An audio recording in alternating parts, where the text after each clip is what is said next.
Hello, my friends. I'm Sam Hardesty, a certified life coach, and welcome to the Authentic Entrepreneur Podcast.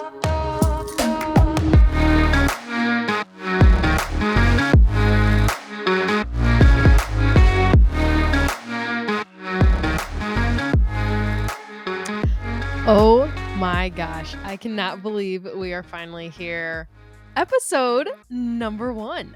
I am just so thrilled, so excited, and just beyond.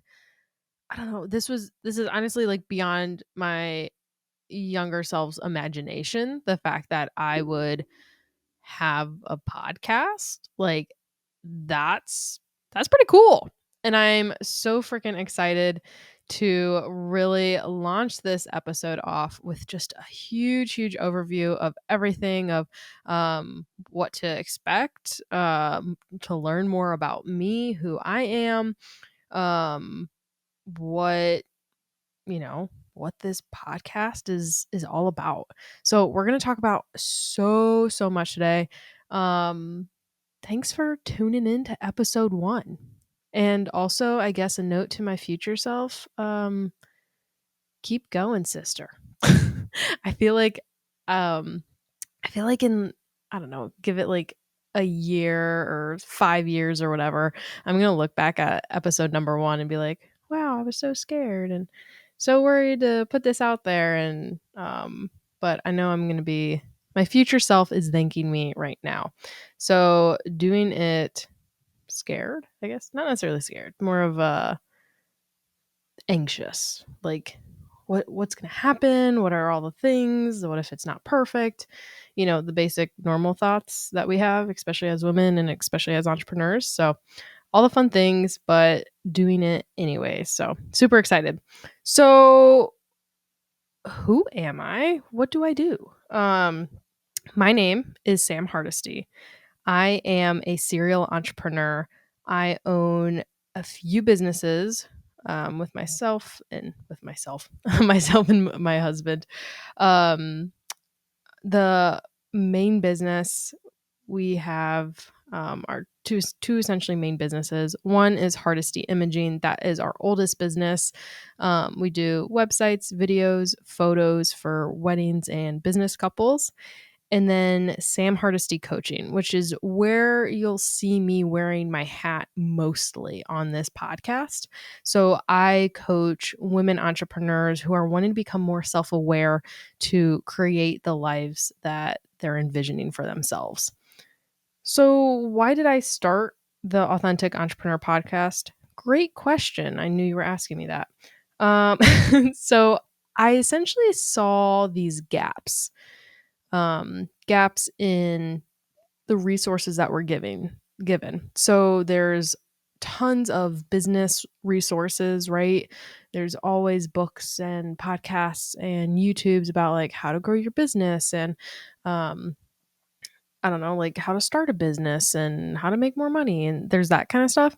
And then there's a bunch of resources about life, like how to be an effective mom or how to have a great relationship with a partner or a friend, or how to eat healthier or how to take care of your body, right? So we have all these resources, but they're pretty separated. And I hope to, in this podcast, kind of merge those together. So in my mind, an entrepreneur is a business person, so they own a business, and they created it of themselves, if that makes sense. So it's not necessarily a franchise business owner, but more of whatever value they're providing, whatever their offer is, whatever their product is self-created. So whether that is services or products, whatever that looks like, it's they. I guess the ideas all resonate from them. So when in the life of an entrepreneur, we're so like us. um we have our life and we have our business, but as entrepreneurs, they're so tied together. Like we are both. And to start providing resources to communicate both aspects of our identities. Um, I want this to feel more wholesome than anything. Like, this is the podcast you're going to get advice on, how to feel more connected with food and your body. And also, we're going to be talking about how to have a better mindset and how that affects your business. And then we'll talk about ways on, to make money off of social media. Like, we're going to talk about all of these things. So, when it comes to um, the name, the authentic entrepreneur, I wanted to essentially have a name that resonated with so many women solopreneurs, which is this authenticity, right? And I feel like the more and more as I get older, like age-wise and also mind-wise, wisdom-wise we'll say, I realize there's this desire for authenticity, right? We're always striving for like this most aligned version of ourselves, to be the higher version of us, the most aligned version. We're always doing things in alignment. We're always acting out of our authenticity, right? We always hear all these phrases. But what does that look like? How does that sound like? What does that feel like? And I've learned that so much of it is actually individualized. Wow, I know, crazy, right? Who would have expected that? So each person has their own version of authenticity. Generally, what happens is when you live in your authenticity, you find people that have similar styles of authentic, right? That's generally why we have similar minded friends, because we vibe together, right? So, when it came to the podcast, I essentially just wanted to give a point across that in this podcast, within these episodes, expect to have a wide variety of conversation. And what that looks like is different in each and every episode. And at the end of the day, we're striving for authenticity, not as a wholesome audience and group, but as an individual. And it's my opinion that the more authentic you are, the more you're going to live your dreams.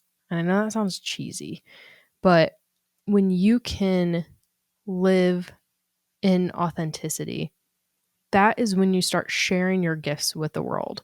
And we'll talk about that more in a minute. But I wanted to tell you guys, I guess, my story, so you guys know where I'm coming from, more of who I am, and where I got to where I am. So I was born um as a kid, I would say I was pretty entrepreneurial looking back, and I didn't realize it until I got older. But I was always the kid having lemonade stands or mowing lawns or shoveling snow. I even made I remember with a few of my girlfriends in the neighborhood, we would make bracelets and we would go door to door and try to sell them. We had a handful, like half of, at least as a kid, what it felt like to me is half of the homes were us young kids and the families, and then the other half were a bunch of old people that like to buy our stuff. So we know exactly who to hit up, who would answer the doors. We even did like car washes sometimes too. So all the fun things. As we grew up, um, the family had to move. We actually moved from Bowling Green, Ohio to Chardon, Ohio. And it was in the middle of my freshman year of high school. And it was a tough move. Freshman year of high school is like your, at least what it feels like, is like your defining moments. It's like these moments when you're trying to, I guess, like figure out who you are. And you're meeting all these new people because generally that's like the time when a bunch of schools kind of merge together. Um, and yeah, I moved halfway through the school year. Um, and then as well, to be honest, if that's the goal of this podcast, then 2 months later of moving, the high school that we moved to, the city we moved to, had a school shooting. So not only had we just moved in the middle of my freshman year, 2 months afterwards, there was a school shooting.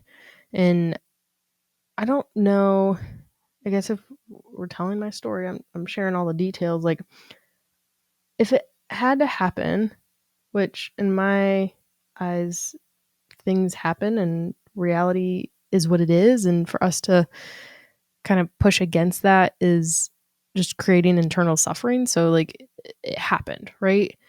And I guess I'm kind of thankful that I didn't know anyone. I knew a few people in my classroom and my friends. I had a handful by then. Um, but we were safe, you know? Um, so looking back, I think if I would have had known more people, it would have been way more traumatic for me than what it was.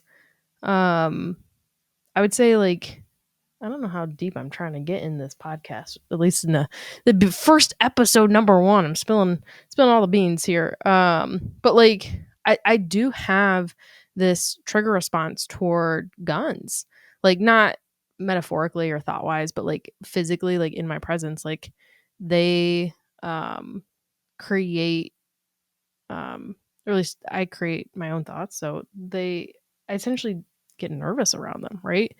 Which is interesting because actually, like a few years ago, probably 2 or 3 years ago, my husband and I, Ian, you'll probably hear a lot about him. We actually got our CCWs, our concealed carry weapons. We don't own a gun, which is unique. Why we did that, I'll tell you here in just a little bit. But we were essentially gonna go travel the U.S. and live in a van, and we wanted to have um, a gun in case, honestly, just for bears and elk and I don't know, whatever you find in nature. The big things, the big furry things. Um, but I digress. So, um, having moved in high school, it was this huge expansion moment for me because when you grow up with a certain group of friends, you know what to expect. You know what's coming. You know how things are going to take place, right? But then when you go into a new school, every single person is unknown. You have to learn so much and about so many people. And it was almost an opportunity to reinvent myself. And I don't think I did it intentionally. I think it was more out of, um, who do I jive with? Um, and I think I learned so much about myself because I never really had to think about that before. It was more of just like, oh, these are my friends. I grew up with them. Um, and we always just got along. But when I moved, it was like, it sounds silly to say out loud as I'm saying it, but like you actually had to think about, what do I like? Who do I like? What do I want out of a friend? And it's interesting because like the first, I'd say 2 years, I just became friends with everyone because I don't know if I really knew who I was. And it was very interesting. But I think I saw a lot of shifts in my junior and senior year when it came to, I don't know, I guess my personal growth because I went to college. I actually took college classes in high school. And that was a huge eye opener for me because I essentially got to feel like an adult. And it was in those moments where I'm like, oh, I like this shit. Like, I like being an adult because they have so much control over what they do. They don't have to raise their hand to go to the bathroom.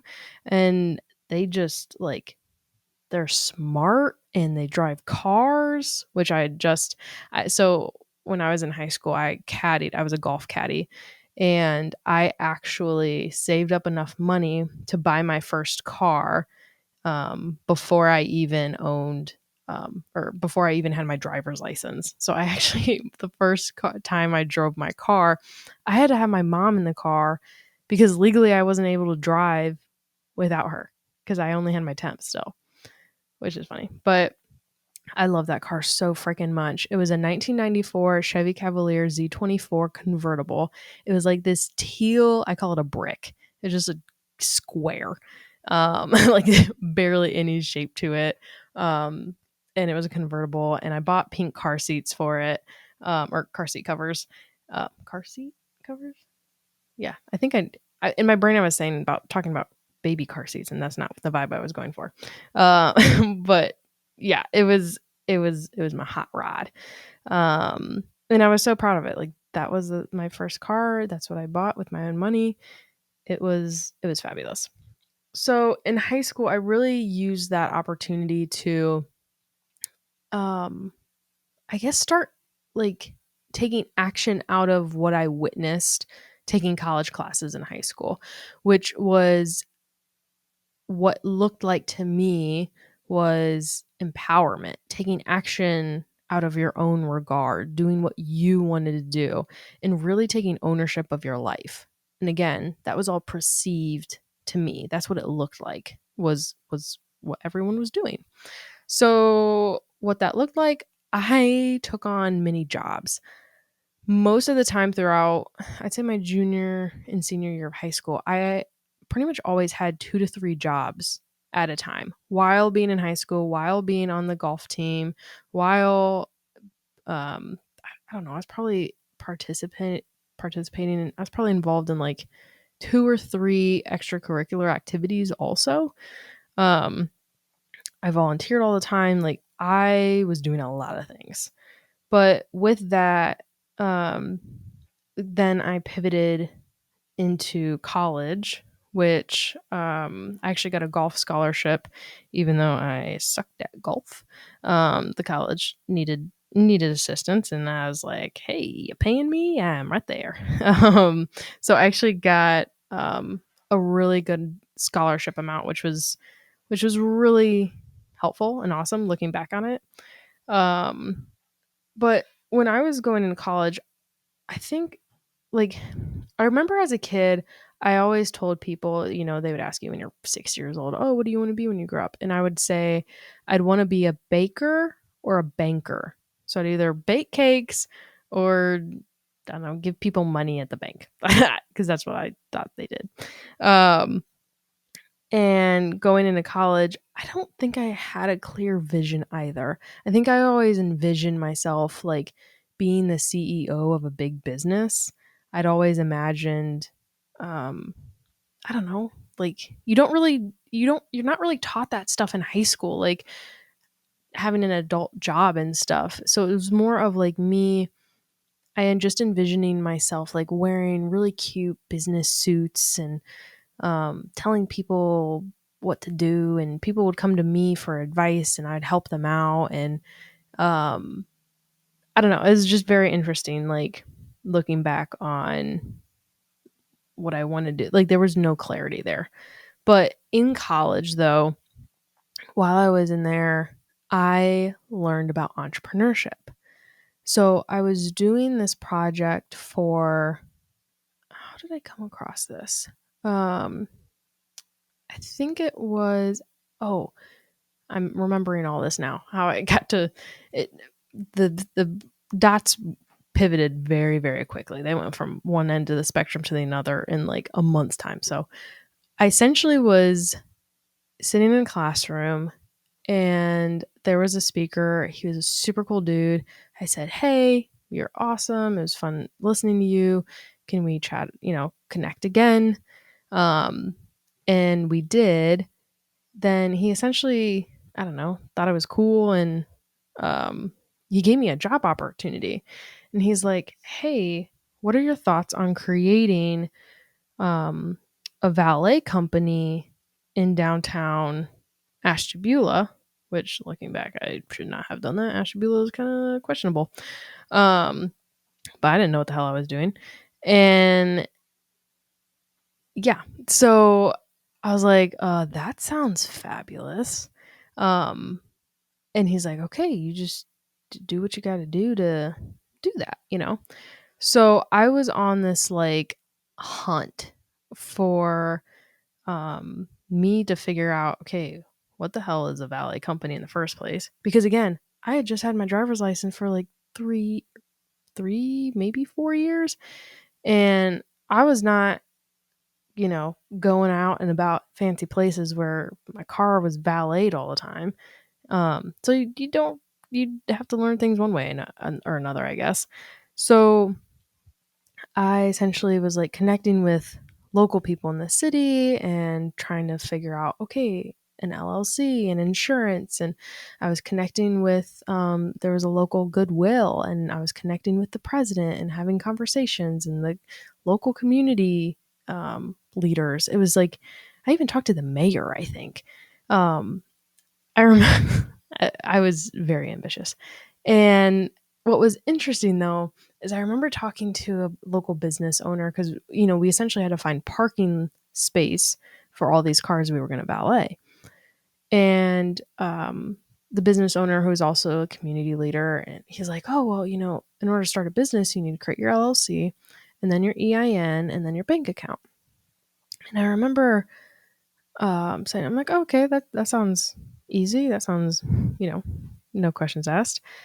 And he's like, yeah, and I'm like, well, but how do you do that? He's like, well, your LLC is going to be $99, and then um, your EIN's free and your bank account's free. And I remember just thinking, I'm like, well, I don't have $99, which is so interesting because I made a couple $100s a month because I had so many jobs, which is so interesting to look back on and realize like what I don't want to say closed mindset I had. I don't necessarily, I wouldn't categorize that, but to say, I don't know, like, I guess I had just a mindset, like, it was not a savings mindset. I guess that's a good way to put it. I did not track my dollars. So, where was this whole story going? I told you guys in advance. I know this part of the story. The dots were going all over the place. But essentially, what ended up happening is I did not start the business, but I had this whole business plan for it. I talked to everyone. So I was back on campus, and I remember sitting down in a chair, and an old guy was it was an old guy. He's a cool old guy though.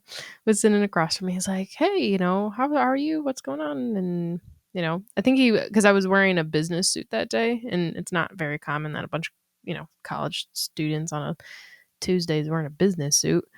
I'm like, "Oh yeah, this is the project I was working on, and I just came back from doing this and this." And turns out this was the entrepreneur professor, like for the college. And he's like, "Oh, well, just so you know, we're actually doing this entrepreneurship competition coming up. Do you want to put this project in and, participate in the competition?" I was like, sure. I mean, just so you know, I'm no longer acting, doing this thing. He's like, that's totally cool. This is solely an ideas um presentation. Like you're just supposed to present ideas. It doesn't necessarily have to have any business basics. But I guess if you win, you can go to the next level and then compete against other schools. And at that point they would probably you know, question you more. But in the beginning, it was just like to compete against students in the college. So, anyways, I participated in that. I had no clue what I was doing. I just presented, "Hey, this is what I did," kind of thing. I won second place overall in first place in the philanthropy project, which is fabulous, I guess. I remember making $500. Like that was the winnings of the competition. And I just remember being like, holy shit, like that's a fuck ton of money. And I felt like I did nothing kind of thing. I was like, I want more. So that essentially like sparked my entire, I guess, awareness of entrepreneurship and like the starts of a business, like just even the planning of the business and the thought work behind creating a business, I guess. So I immediately hooked up with the entrepreneur professors. Like they became best buds of mine. I still connect with them all the time now to this day. Um, and I did entrepreneurship competition after competition. Like I probably have done a handful in college and I ranked in pretty much all of them.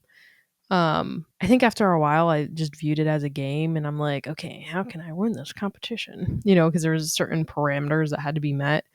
Um, and it made me a really knowledgeable person, like a student in the campus, because I knew almost all the I don't know the difference between staff and faculty. All the professors, I'll say that. All the professors and all the people in like the president, the VP, the CFO, like I knew all of those people in the college. Notable, just so y'all know, like we're talking about a small college. Like each class size I think is like 200 people. Like it was the vibe of my high school, which is part why I also went there because it was, I don't know, small and nice and so yeah, like your average class size is like 30 people. And then when you got advanced, like your junior senior year and specialized, it would go down to like 10 people in a class. So it was really nice in that way. Like that I really like that.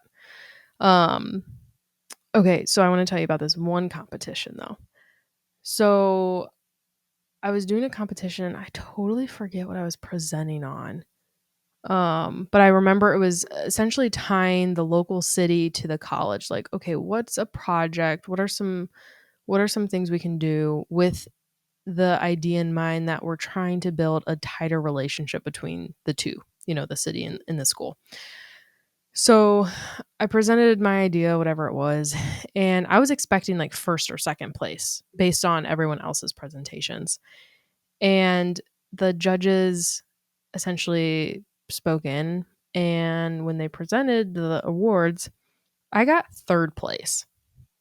And I was upset. I was like, what the fuck? I was expecting first or second place, and I was kind of annoyed. So I like the next day, I think it was, I like there was a newer judge, and I was like, okay, this dude, he probably fucked up the he probably fucked up the awards. Like there must be a reason or something. And I call his office, and he was an alum from the college. So um he was an alum, came in and just, because he did that when he was in school essentially. So I called up his office and was like, hey, I would like to schedule a meeting to talk about why I got third place. And looking back on it, I was like, I was so audacious. And I still am, but in a totally different capacity. And I love it. So I sit down in his office and I'm like, well, what the hell? Like, I wasn't expecting this. I believed I deserved better than that. Can you explain why? And while he was telling me everything, was essentially like half listening because I'm like, yeah, you're wrong. But the other half of me, like, we started talking about his business. So he was in insurance and started talking about, his business ideas and all the things, right? And the more and more he spoke, the more I'm like, this sounds so fun. Like this sounds so cool. Like I was just being drawn to everything he was saying, right? So I scheduled another meeting with him. I think I did a class project on his business just so I could like connect with him more. Um, it was on about social media and he sucked at social media and I'm still not great with social media, but like I just remember it was a marketing class. And after the project was done, I remember hanging out afterwards for a little bit, sitting in his office, and I said, "Hey, can I talk to you real quick, for a minute?" He's like, "Yeah, sure." I had no clue what I was really doing. I think I talked to my parents about it beforehand, and they were like, don't do that." But my calling, like, I was just so propelled to do it. Sit down in the chair. Um, he's like, "What's up?" And I said, um, "Yeah, I think I want to work for you." And he's like, "Oh, okay, well, uh, when do you want to start?" And then after that, everything was a piece of cake. Like, I shouldn't say piece of cake. I forget whatever the saying is now. I feel silly for starting the saying and I forget the saying.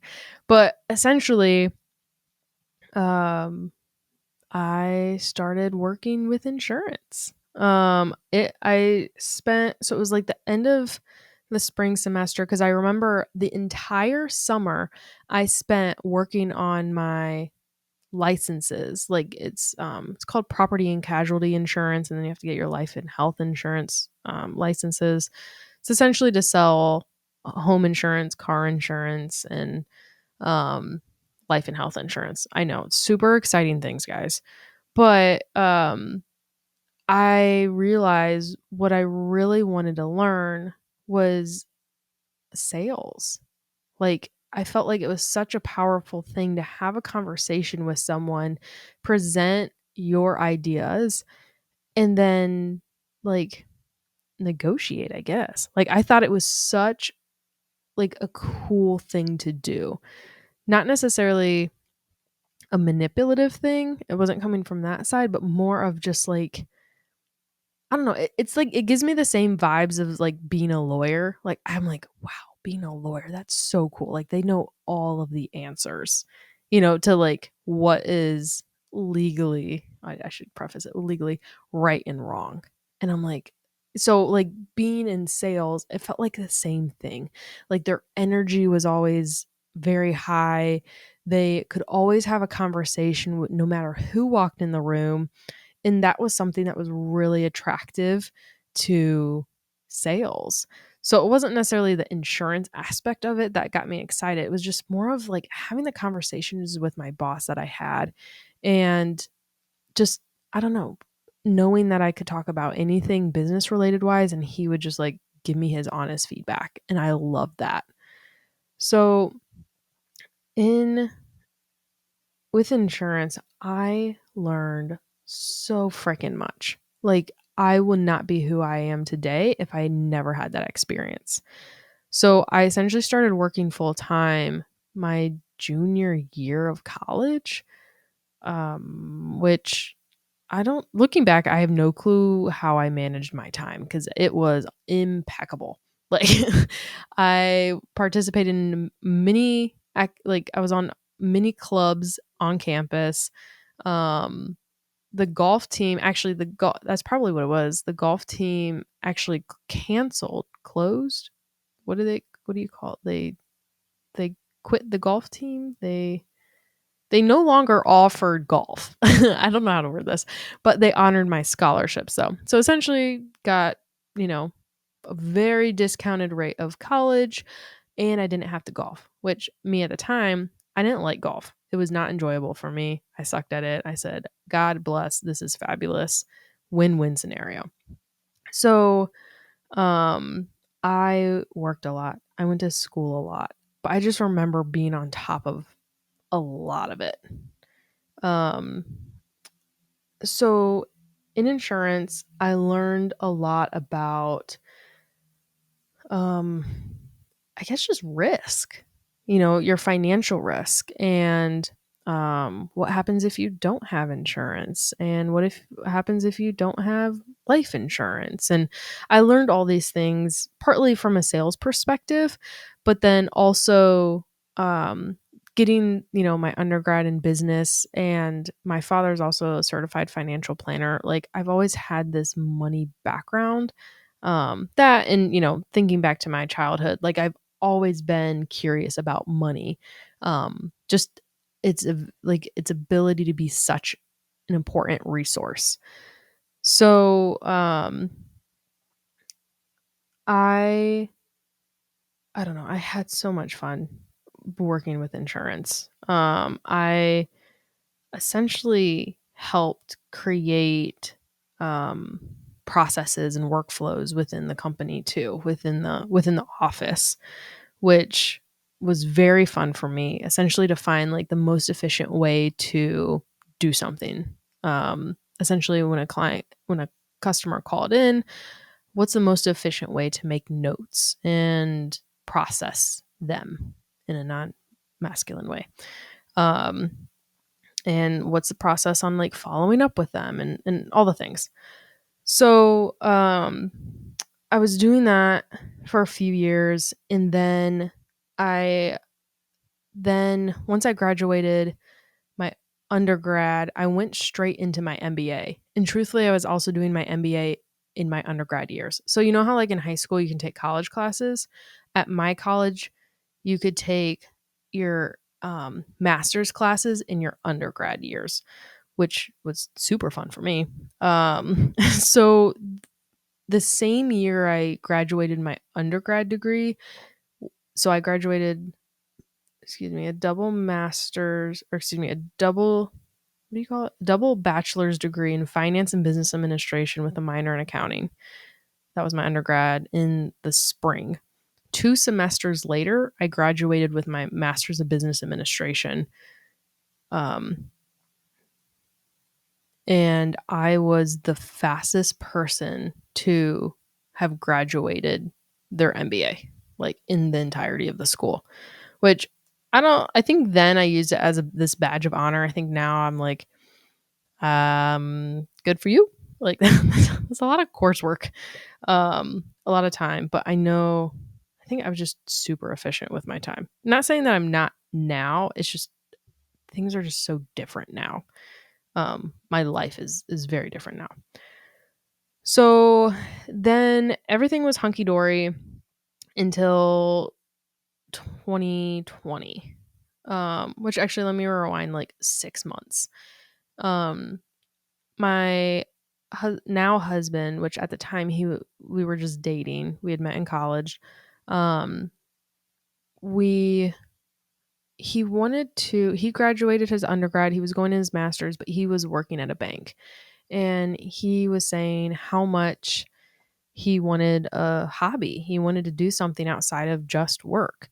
So he went through many hobbies, but after a few months, he went into photography. And with that, he essentially created his own photography business. And then I think the next month he um, decided to add website design to it too. So he had no background in either of them. He had never done anything in either of them. And he's like, just gonna give it a go. And it's hysterical looking back because like we're both in such masculine industries. Like I'm in insurance, he's in banking, and we're doing the most creative switching to the most creative industry. So that's pretty fun to just make a note of. Um so we he started that, and I realized, I was like, "Oh shit, like you can actually make money on this. Like this is kind of cool." So it went from this side hobby to a side hustle. And he would probably make, I don't know, like $1,000 a month, or I don't, that's probably more than that. It was probably like a few $100s a month. on taking family photos or I remember our first website design. We charged $1,000 to build an entire website. Um we don't charge that anymore. But I remember at the time I'm like, "Oh my god, like do you know how much money $1,000 is?" Like that paid for our rent, our utilities. Um oh yeah, it was fabulous. And then I also remember um so once he started getting, a few more clients, more than he could track mentally, he came to me. He's like, how do you send an email?" And I'm being a little sarcastic, but essentially, like, how do you sell? How do you sell? How do you like send a client or a prospect? Here's an outline of a proposal. He didn't necessarily know how to do all of that. He also didn't know how to create an LLC, which, oh, I totally forgot to mention, before I got the insurance job, I was actually working for, I feel like this is important information. I was working for a business coach and an accountant. So I did like administrative work for both of them. Um, and I'll tell you, I'm sure, many more stories and many more episodes to go about all of these things. Um, but I essentially knew how to create an LLC by then, which is my main point. So, once he started making more clients or getting, having better offerings and created our own website, I started helping out more. So I would essentially sell like his offerings. Like I'd go and, I wouldn't say go door to door. I didn't do that, but like people started knowing, oh, Sam and Ian, they do photography. Oh, Sam and Ian, they do, you know, website design stuff, Um, so there was an opportunity to be a vendor at the local high school, like to have a booth. Um, and it was just like, it was for free. Maybe it was like $25 or whatever. You'd essentially have your booth set up, and it was to get students to learn more about, what did they call it? It was like the 3 or 4 E's. It was like education, enlistment, entrepreneurship, and employment, I think is what it was.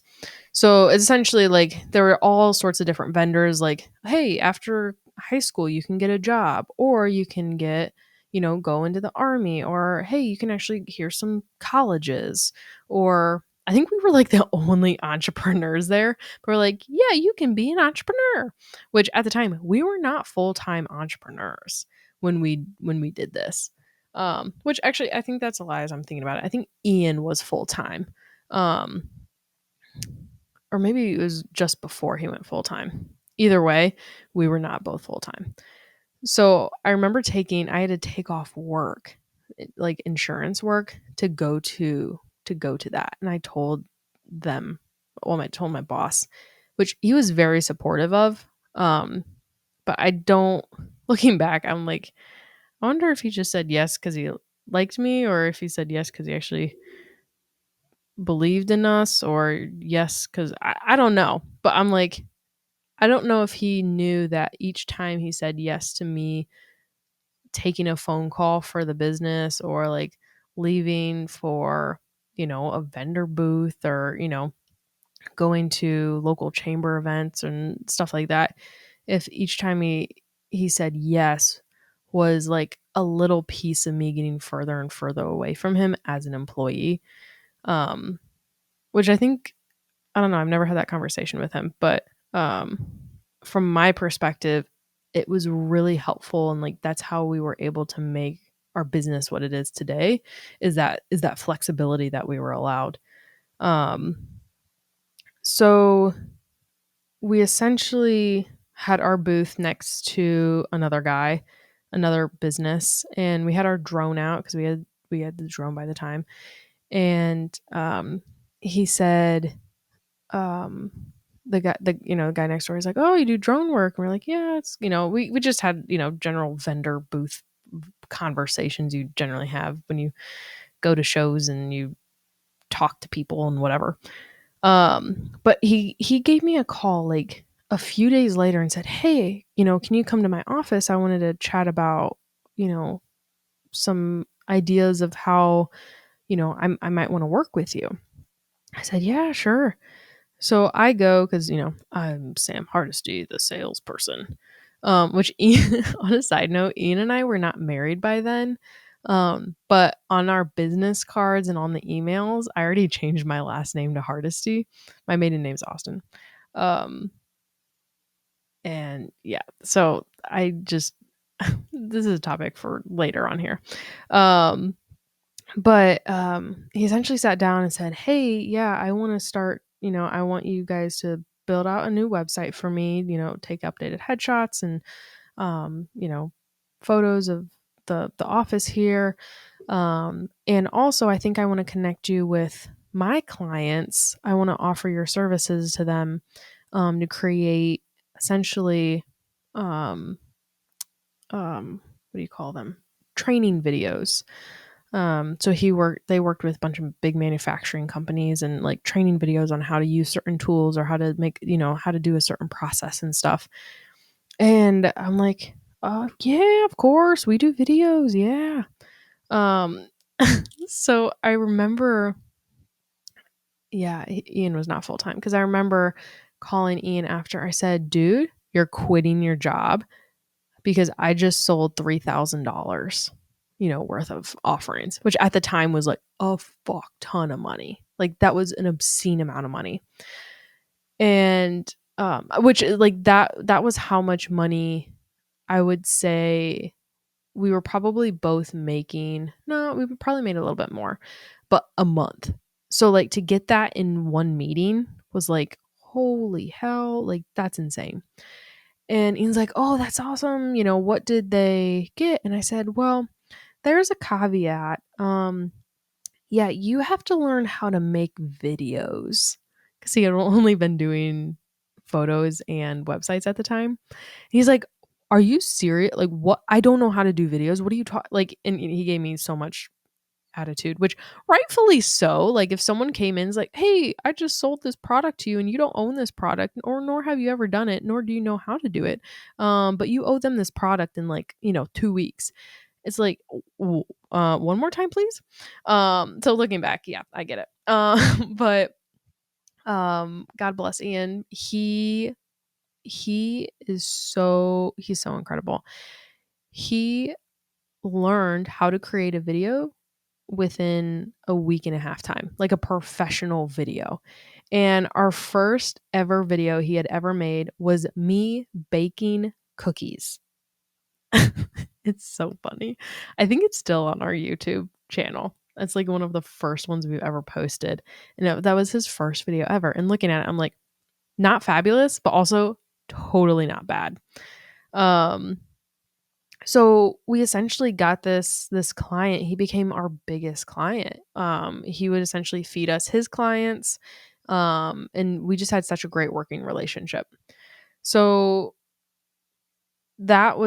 so now 2020 hits, right? So that was just a few months before 2020 hits. This is the pandemic, COVID pandemic, and the world goes nuts, right? And at the time, I was just doing my thing, Ian's just doing his thing. Like we weren't terribly concerned, I guess. Um, but this client of ours essentially said, "Hey, pretty much like his clients are no longer working with him because, they don't have the funds or they had to close their businesses or whatever it was." Which was not great news for us, right? But then like a week or two later goes by, he's like, "Guys, I need your help." And we're like, "What are you talking about?" He um he found a way to sell PPE. So, which is all your masks, right? And a bunch of other stuff, mask, gloves. Um, so for so he essentially said, we built him out one website for all of his services. He's like, "I need you guys to build me out 4 websites for each one, for each offering that I have, each service that I offer."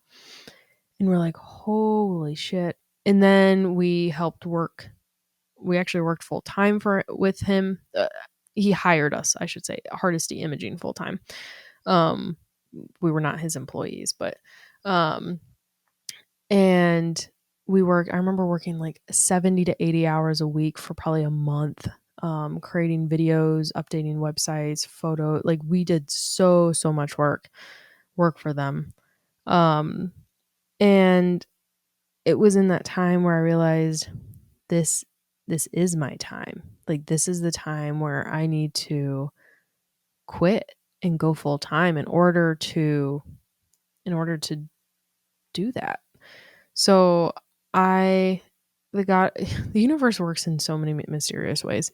Um my my insurance boss was like, because I had mentioned like, hey, my client went big. This is a huge opportunity. This is awesome. And he was excited for me, but I think he was also nervous too at the same time, naturally, right? At the time, I didn't really know too much about all of that. But um, yeah, looking back, I'm like, I probably was like an asshole and I didn't mean to be, in a sense of like being an employee, right?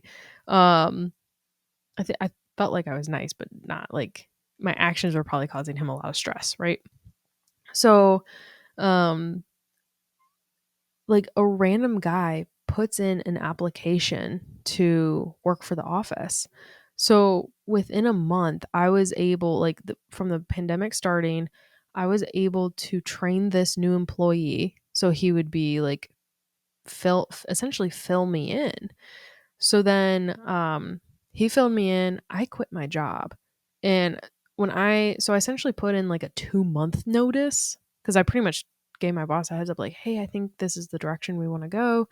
Um, and that's when he, hired the new employee. I trained him for a while and then I had my last day. And it was honestly like it was a really touching moment and very bittersweet, I guess, because so my boss, what I didn't mention is he was a good friend of mine. Like over those years, we had become friends. We also like photographed his wedding. He officiated ours. Like we were pretty close, right? So leaving him was actually one of the hardest things to do because I really enjoyed just being in this space, right? The job itself was boring because I did it every day and like I learned everything that I could learn. Like I reached as high as I could reach in the office. I mean, yeah, I could have, you can sell more things like to make more money, but like you're doing the same thing every day, if that makes sense. And I guess I didn't realize that I liked the challenge. I liked the difference, like things changing. So that was a really, really hard decision. Um, and, but we went full time. We went full time. 2020 was one of the most expansive years for us. So I'm just going to run through it big picture because it's long.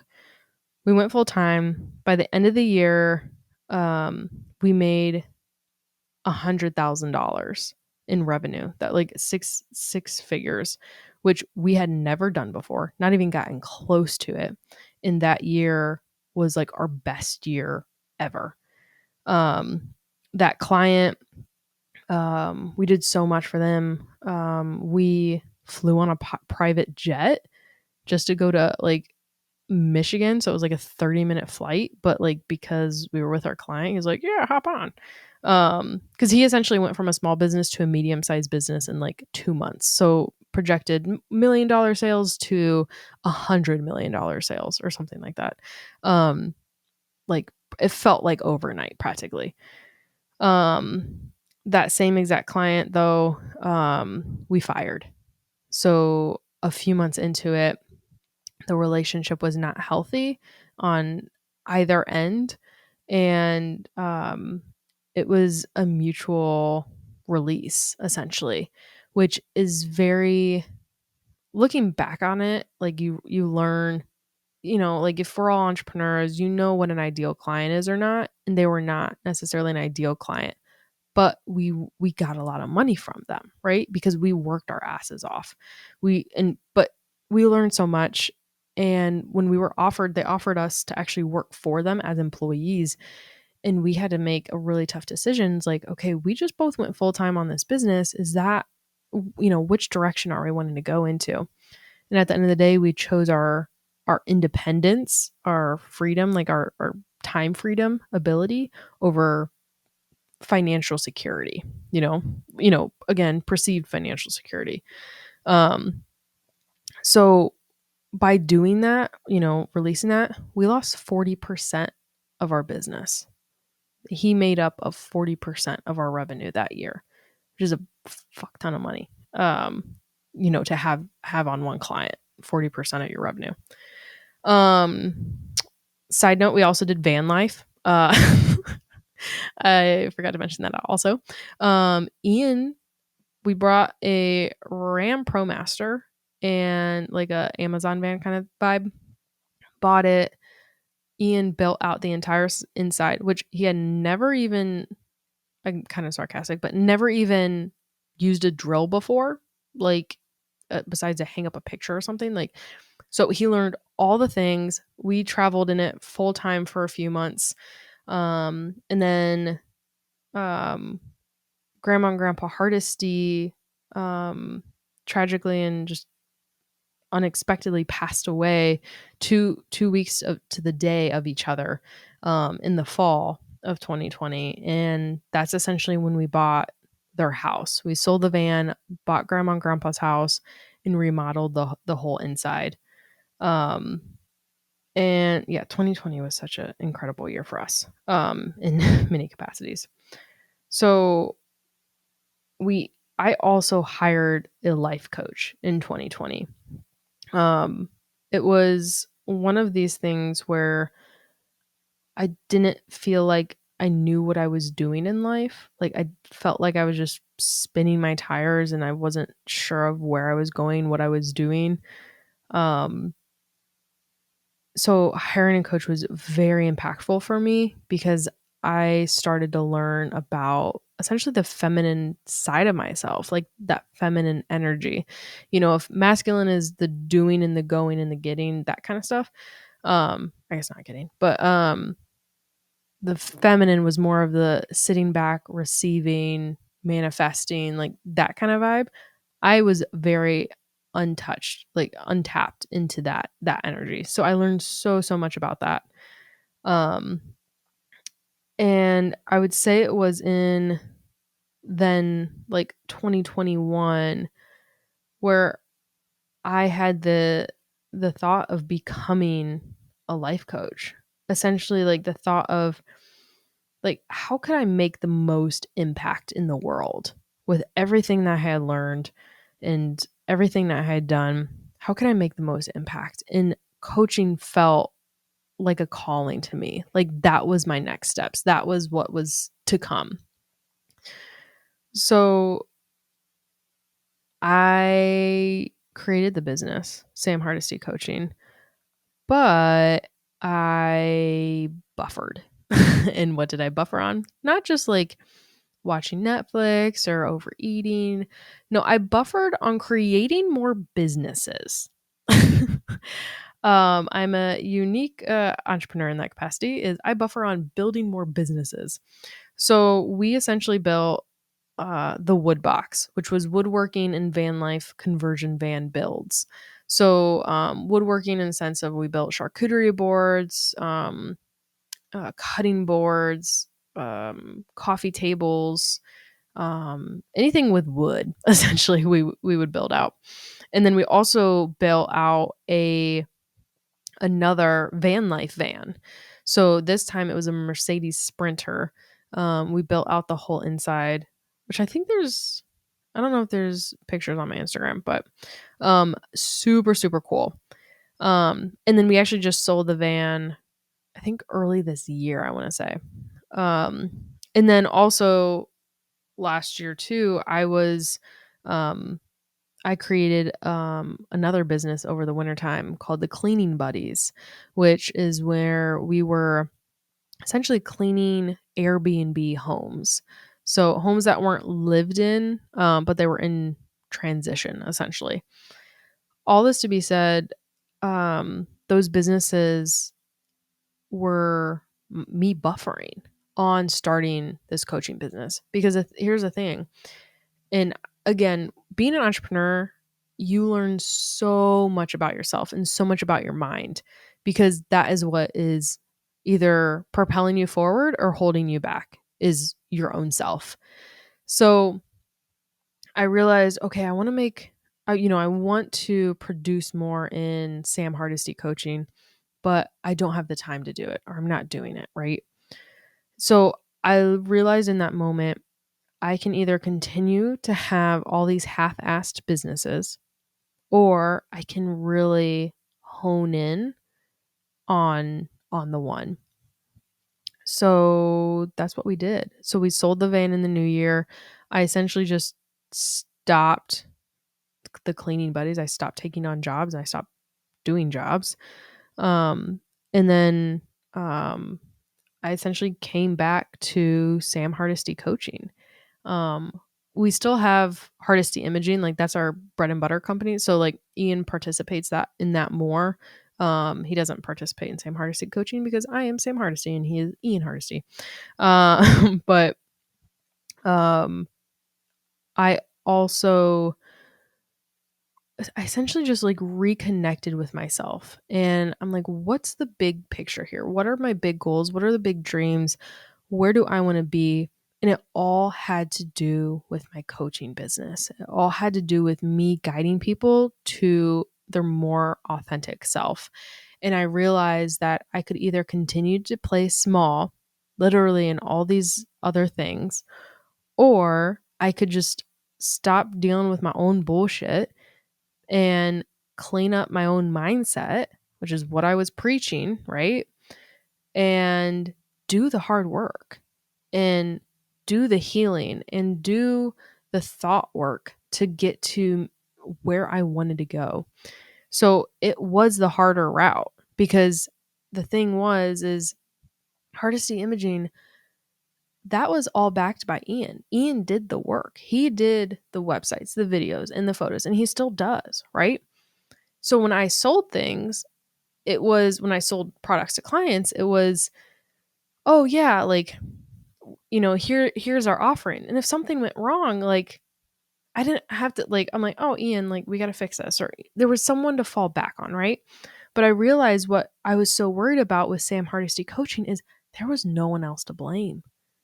If the product wasn't good, if my coaching sessions weren't good, it had nothing to do with anyone other than myself. And I realized I was so worried about like it was essentially my first time where it was all on me. All the business was all on me, all the revenue, all the social media posts, all of the content, all of everything was on me. And that I think really overwhelmed me. But because I wasn't as self-aware as I am now, at the time, I thought that, oh, well, I could also have all these other businesses and then I could make more money in that way and do all the things. You can't be good at 500 things. You can be mediocre at 500 things. But for me, that wasn't where my gifts lied. And I realized to really hone it in, I really needed to start taking action in what I truly desired, not out of this immediate, what feels comfortable right this second kind of thing. So I overhauled everything about myself, on my mindset, even my appearance, in a sense of like, I really felt grounded in my branding in pink. If y'all don't see me on video, everything I do is pink. So my wardrobe totally shifted to all pink. I've gotten more physically fit because that was in more alignment. And most importantly was I became a certified life coach. So I spent probably about 6 months working on my certification with the life coach school. And I became a certified life coach, which is huge. From that experience, I have learned so much. I've traveled a lot too, participating in events and just so many fun things. Um, so now I essentially help other women entrepreneurs live their authentic life, and it is the most in alignment I have ever felt in my entire life. And I think the most I ever will feel in this capacity. Like, this feels to me like having my coaching business. I know the products I offer and like those will change and evolve over time, but my message and my guidance and like this this is why I'm here. And I know that to be true, is to help others, is to guide others, is to share everything that I've learned and everything that I'm going to learn with everyone. I'm really, really excited about that. So I essentially want this podcast to be thank you for listening to an entire hour of me talking about my entire life story. But now you guys know the entire background. Okay. So now hopefully when I say certain things, you all know where I'm coming from. Um so what do I want this podcast to be about? It's essentially, I was talking early about the resources of the business resources and the life resources. But this podcast, I want it to be about combining the energetics, the both of those. So combining the energetics of our lives and the energetics of our business or businesses into one you, one human, one being. So when I started Hardesty Imaging with Ian, I really kept those identities separated. I remember I didn't want people to know the other side. Like, I didn't want my insurance clients to know about my entrepreneurship, about my business, and vice versa. Like, I wanted to keep things very separately. Like, I even had different phones. I remember at the time, like, I didn't want people to know the other person of me because I thought it was like they would view me as unprofessional or not committed. Like, if I had insurance people find out that I was doing a business, well, then they're not going to buy from me. They're not going to buy my insurance because they're not going to think I'm committed. And then on the same exact other side, if I tell people when I'm, selling a website or whatever, and I'm like, oh yeah, I have a full-time insurance job, they'll be like, well, you're not committed to working on this project with me. So I really kept them separated as much as possible. Like, I wouldn't really tell anybody about that other version of myself at all, truthfully, until I went full time. Then I totally spilled the beans because I'm like, I'm full time. But um, it's really this podcast. I want it to be about just being one person and not like, you can have multiple identities, but it's contained within one person. And what I was doing was sharing my or not sharing, but like hiding my multiple identities, putting them in different boxes and like almost like different people. I would show up differently. I would wear different outfits. I would have different personality depending on what hat I was wearing at the time. Am I wearing my insurance hat and I'm selling insurance right now? Or am I wearing my I'm a business owner hat and I'm trying to make networking connections right now? So I want to be sharing from wisdom of my life lessons. I want to and wisdom of my coaching, and then just other people to help guide you to your authentic self. So I'm going to have tons and tons of guests on here, which I'm so super, super excited. So here's what to expect. Expect about 2 episodes a month, maybe a bonus one in there once in a while. But you will essentially get one from me and one from a guest each month. So I will be talking in about all sorts of topics. And then my guests are coming from all sorts of different industries, all women entrepreneurs. And it's, we already started recording some of my guests, and I'm so lit up. I'm so, so excited to be sharing all of their wisdom with everyone. So my guests will be talking about anything and everything. Um, you're just going to be gaining so much insight and perspective from so many different women. Um, and as you guys are listening to these episodes, I want you guys to ask questions. I want you to reach out to me. Tell me what you learned, what you want to learn. I really, really would love your feedback on all things. So my vision for the Authentic Entrepreneurship podcast, I just essentially wanted to be a tool to help reach more people with just free value content, right? There's so many times where we kind of get held up on that investing in ourselves, that taking the next step toward our future self. And sometimes we just need a little in betweener, right? So, let this podcast be that, let yourself envision that next version of yourself. Like, be open when you're listening through these episodes, and just allow yourself to think of all the possibilities that could be. um Everyone's birthright is self-awareness. Like, my opinion is that everyone is on earth to share their gifts. They have a purpose. Like, you are here in this world to share your gifts. And when we start living in our authentic truths together, we are sharing our gifts with the world. We're living our purpose. And sometimes it just takes a little bit longer for others to find their gifts and their purpose than others. But my hope is that you take this time, use this to gain self awareness, use this to gain perspective into what your gifts are, and just ask yourself, like, how could I be living more authentically? What would an authentic life look like for me? How can I be the most authentic version of myself?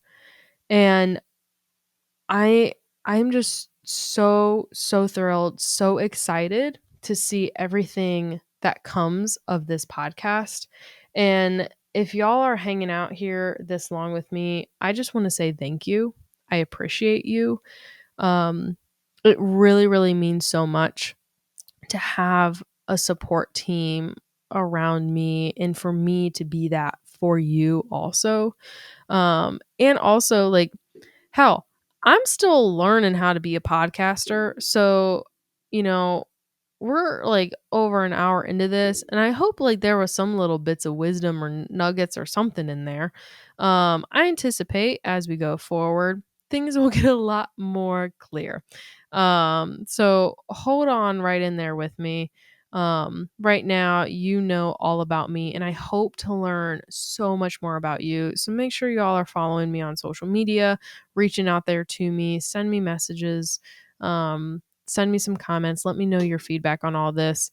Um, I'm so excited. I'm so thrilled. Thank you guys so much for being here today. I truly appreciate it. Um, I hope y'all have a fabulous day. Stay connected. Love on your neighbor. Tell your friend you said hi. I don't know, all the things. All right, guys. Love ya. Have a fabulous day. See ya. Bye. Thank you so much for listening to another episode of the Authentic Entrepreneur Podcast. I hope in between the words of this episode, you found more of your authentic self. It would mean the world to me if you, 1, like this episode if you learned something new, 2, share this episode with a friend who you think needs to hear this, and lastly, 3, to follow and subscribe to this podcast. I want to hang out with you more. Don't forget to tag me on Instagram, send me a DM, wave hi, whatever floats your boat, all at Sam Hardesty Coaching. That's at Sam Hardesty Coaching on Instagram. And hey, look at you go, learning new things, becoming more self-aware and shit. Absolutely crushing it, my friend. Thank you so much. I love you. And until next time, stay authentic.